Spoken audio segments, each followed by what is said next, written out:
Saúde Consciência.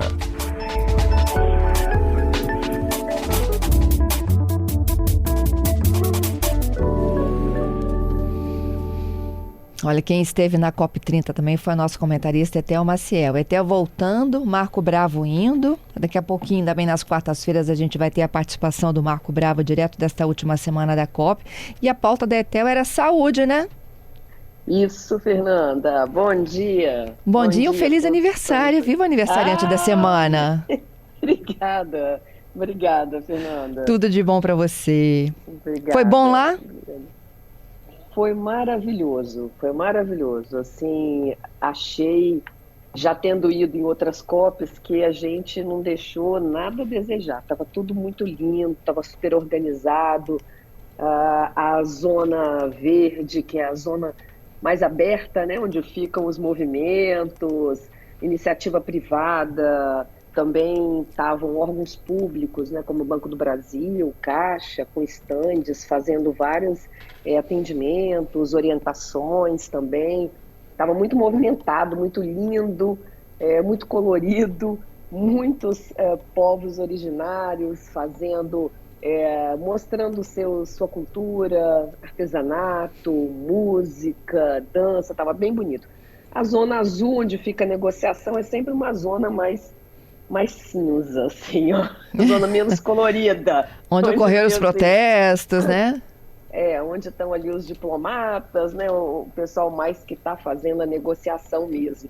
Essa é uma semana desse. A primeira semana, ela foi a semana mais que envolveu desenvolvimento social, saúde, direitos humanos, discussão de gênero. Então, foi uma semana onde os assuntos começaram a ser abordados, um pouco também para sentir o clima das negociações, né? Essa é uma COP que tem sido chamada da COP da implementação, né, Fernanda? Porque a gente já viu que da Eco 92 no Rio, que marca o início, né, dessa ideia das conferências das partes, né, conferência entre os países para as mudanças climáticas, e a Rio 92 foi um marco para isso, daquela necessidade urgente que tinham os países de começar a discutir soluções, né? Então a gente começa a primeira COP ali em Berlim em 1995 e essa agora a 30ª em Belém. E essa foi um marco também importante, Fernanda, a gente falou, porque também a gente tinha esse divisor, né, que era os 10 anos do Acordo de Paris, que foi um acordo feito na COP, realizada em Paris em 2015, né? Portanto, aí 10 anos dessa COP, que foi em Paris. E ali foi onde, pela primeira vez, a gente conseguiu, entre os países, um acordo para redução diria assim, manutenção, né, da temperatura, porque o que acontece? Nós, desde a Revolução Industrial, eu acho que a gente já comentou algumas vezes da COP, mas talvez a gente não tenha falado dessa origem. Aí você me corrige, Fernanda, se a gente já falou sobre essa questão da origem de pós-Revolução Industrial, quando a gente começa a queimar, né, petróleo, carvão, gás de forma mais acelerada. E a gente também impulsiona o consumo, isso impulsiona a indústria, a gente começa a consumir tudo isso muito mais, né? Se a gente pensar que antes da Revolução Industrial, a gente não tinha carro, né? Então a gente estava ali com as carruagens, a gente não tinha esses veículos que vão consumir, né, os nossos combustíveis fósseis, né, que estavam ali no planeta quietinhos. A gente começa a explorar, isso começa a liberar esse dióxido de carbono que vai aumentando a temperatura do planeta. Então, ali em Paris, né, em 2015, a ciência já tinha dito o seguinte: se a gente continuar desta forma, quer dizer, queimando os nossos combustíveis fósseis, eliminando o dióxido de carbono no ar, né, fazendo com que aumente a poluição, aumente a temperatura, a gente vai... o planeta, é importante sempre dizer isso, né? Porque tem aquela coisa apocalíptica, né? O Uhum. mundo vai acabar, tal. O planeta vai ficar aí. Quem está em risco somos nós, é a espécie humana e as espécies que estão convivendo conosco aqui nesse mundo. A Essa é a gente, pura assim, verdade. o planeta, né, já passou por vários eventos, inclusive, se a gente pensar aí na evolução, né, dos dinossauros, né, então o planeta regenera. O que está em risco é a nossa sobrevivência da espécie humana e de outras espécies animais que dividem esse momento histórico conosco. Então é importante que as pessoas entendam isso. Então ali em Paris a gente viu o seguinte, não tem como, a gente não pode, há estudos, né, de modelagem matemática dos meteorologistas, né, especialistas nessa área de clima, que se a gente aumentar a temperatura da era pré-industrial. Então, antes da gente começar, né, a esse consumo acelerado dos nossos combustíveis fósseis, aí eu estou falando de petróleo, carvão e gás, especificamente, se a gente aumentar em 2 graus a temperatura da era industrial, a nossa vida no planeta está ameaçada, Sim. porque a gente vai ter rios secando, sem rio a gente não tem água, né? Os oceanos, a vida no oceano, os oceanos são importantes também para a regulação do clima, a nossa própria fisiologia, Queda da produção de doenças, comida.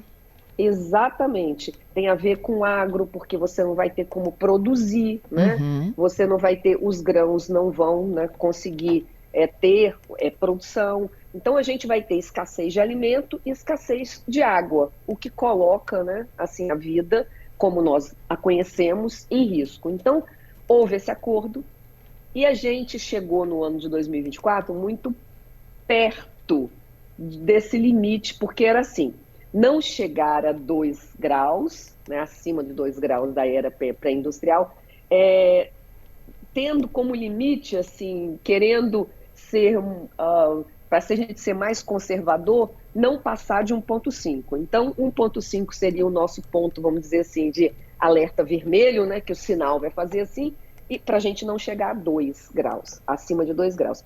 Em 2024, o planeta chegou a 1,3. Então, a gente está muito próximo desse 1,5, e a gente viu o que está acontecendo. Inundação no Rio Grande do Sul, seca no norte. A gente viu em 2024 rios na Amazônia que secaram completamente, né? A gente viu fotos, né, reportagem das pessoas andando onde tinha rio, né? Então, foi uma coisa muito dramática, porque muitas pessoas ali dependem daquela água, né, para plantar, para se alimentar, né, para beber, para viver. E aí a gente tem esse problema que chegamos muito próximo, e há estudos aqui no Brasil que dizem que algumas regiões nós já chegamos a 1,5, inclusive a região amazônica, por causa da devastação, né, florestal, da derrubada das florestas. Porque aqui no Brasil, diferente da China, dos Estados Unidos, que essa questão da produção industrial é maior, né? Eles são poluidores, são responsáveis aí por 40% da poluição do planeta, os dois juntos. A gente tem aí, diferente no Brasil, que o nosso problema aqui é a derrubada das florestas, é a derrubada das árvores, que as árvores vão captar, né, essa poluição. Então, elas nos ajudam. Se a gente destruir a floresta, a gente está, de fato, prejudicando a nossa saúde. Então, eu estava lá para essa semana, né, da saúde, foi uma semana histórica para nós, porque pela primeira vez nas COPs, como eu falei na semana passada, a gente teve um dia onde a saúde ganhou, Fernanda, a plenária central da COP. Isso nunca aconteceu antes. A gente estava lá na plenária central das Nações Unidas, porque é como se em Belém a gente tivesse numa sede das Nações Unidas, tanto que na COP você só entra com passaporte, é como se você tivesse numa área internacional, Internacional, que né? legal. Naquele momento, nesses 20 dias aqui no Brasil, né, nesses quase 20 dias, nessas 2 semanas, mas na verdade 10 dias, né? A primeira semana é 15 dias, não? Mais ou menos aí. começa dia 10, vai até 21. E nós tivemos aí várias ações, e por isso que os protestos lá também são importantes, porque você está protestando, não é para o governo brasileiro, você está protestando para o mundo, né? Você está assim é como se a gente estivesse realmente na sede das Nações Unidas, é uma área considerada internacional. Tanto que toda a parte de segurança é internacional, então tem todo um protocolo, né? Como se estivesse realmente nessa área internacional. E aí, Fernanda, estávamos lá na plenária principal da saúde lançando esse plano que eu falei um pouco na semana passada, que é o Plano de Ação de Saúde de Belém. Porque o que acontece? A saúde é aquela que recebe o primeiro impacto. Então, quando você tem ali uma inundação, você tem muitas pessoas que vão precisar de atendimento da saúde, tem pessoas que vão ter emergências, né? Vão ter pessoas que vão se machucar, vão ter pessoas que vão ter infecções por conta da água contaminada. Se você tem seca, a mesma coisa. Se você tem queimada, a mesma coisa. Se você tem calor extremo, a mesma coisa. Então, a saúde é a porta de entrada dos problemas. Ela vai receber os problemas, né, causados por essas mudanças climáticas. E a ideia foi a gente construir esse plano de ação que desse conta de mudanças que vão precisar serem feitas, né, no setor saúde como um todo, para a gente enfrentar esse novo tempo, que é um tempo de temperatura mais alta, que é um tempo onde nós vamos ter mais doenças, principalmente aquelas pessoas que já têm comorbidade, aquelas pessoas que já têm diabetes, hipertensão, idosos, crianças, né, criancinhas menores, idosos que têm mais dificuldade de regular a temperatura. E mesmo a gente que não tem nenhum problema, nenhuma comorbidade, nesse calor extremo, o nosso organismo ele responde de uma forma diferente, inclusive absorvendo os medicamentos de outra forma. Então, por exemplo, se eu tomo um medicamento todo dia para regular a minha pressão e está um calor de 41 graus e eu não tenho, por exemplo, um ar-condicionado, eu não tenho como me refrescar, né, o meu organismo, a própria absorção desse medicamento vai ser modificada no meu organismo. Então, há uma série de questões que são mudadas com principalmente com calor extremo, com essas altas temperaturas. E no ano passado também, Fernanda, tem tanta coisa para falar, a gente vai ter que fazer mais um programa sobre isso. Porque, só para eu finalizar essa parte, tem 2 semanas, a revista The Lancet publicou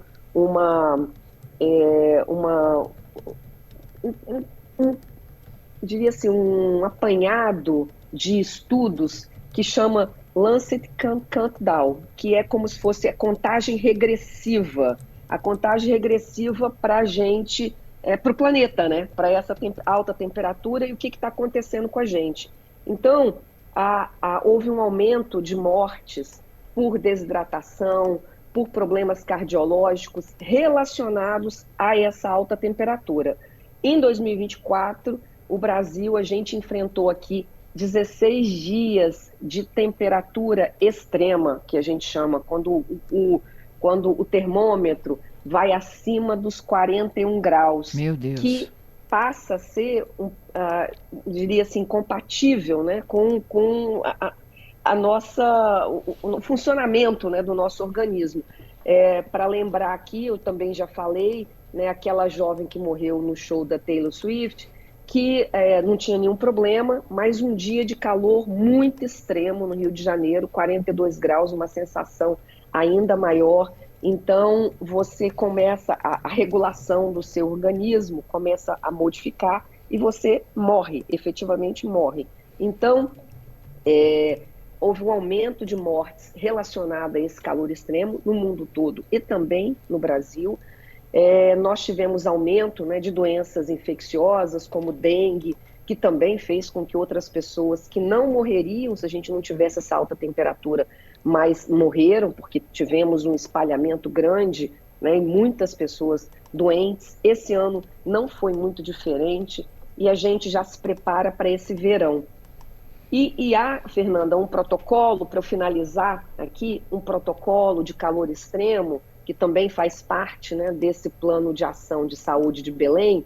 Ele chama Belém porque ele foi assinado na cidade de Belém, mas ele é um plano para o mundo todo, é um plano global, né? É um acordo a partir de agora, né, do dia 13 de novembro de 2025, o plano de ação de saúde de Belém passa a ser um plano adotado pelos países. 108 países assinaram a adesão, né? São 197, então a gente tem aí alguns países que vão fazendo esse endosso ao longo aí desse próximo tempo. A gente espera que seja rápido, porque a saúde no planeta precisa de uma adaptação, principalmente treinamento de profissionais de saúde, né?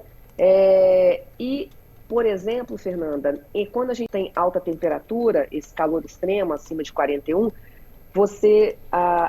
o protocolo diz que entre meio-dia e as 4, as pessoas não devem trabalhar expostas ao sol. Então, vamos pensar em relação à saúde, mas também como a saúde, ela implica numa cadeia de muitas coisas, inclusive a economia. O trabalho, né? Exatamente. Porque pessoas que trabalham na construção civil não poderão trabalhar nesse período. Pessoas que trabalham na agricultura não poderão trabalhar nesse período. Pessoas que trabalham em plataformas de petróleo, imagina lá expostas ao sol, fazendo um trabalho, não poderão fazer isso. Então, imagine quantos bilhões, né, ou trilhões, né, você deixa, né, de produzir, porque o clima é prejudicial à saúde. Se as pessoas ficarem expostas assim, elas podem morrer. Então, há toda uma discussão de que a saúde precisa também, né, fazer essa adaptação, porque está tudo conectado. A gente está falando de saúde, a gente está falando de economia, a gente viu bem isso na pandemia da Covid, e a questão climática, ela não é diferente. É isso. Vamos conversar muito sobre isso ainda, né, Theo? Isso. Mas eu só quero terminar, Fernando, com uma questão, assim, positiva. Fale. Assim, nós sabemos o problema. Olha, eu acho que o importante é isso. Houve um tempo em que não sabíamos, mas agora a gente tem o diagnóstico e a gente sabe o que tem que ser feito. Então, eu diria assim, eu tenho muita esperança, né, e a partir dessa COP e das negociações que estão sendo feitas, que a gente vai conseguir, porque nós sabemos o que precisamos fazer, nós temos meios para fazer isso.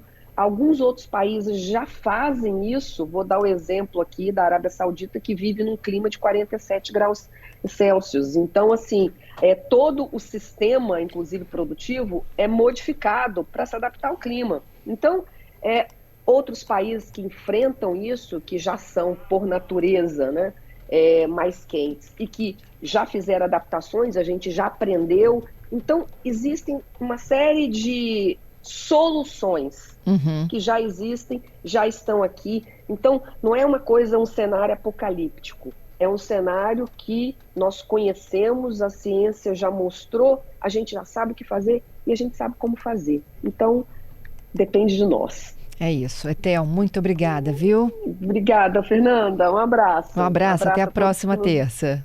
Isso, um abraço, até a próxima terça. Tchau.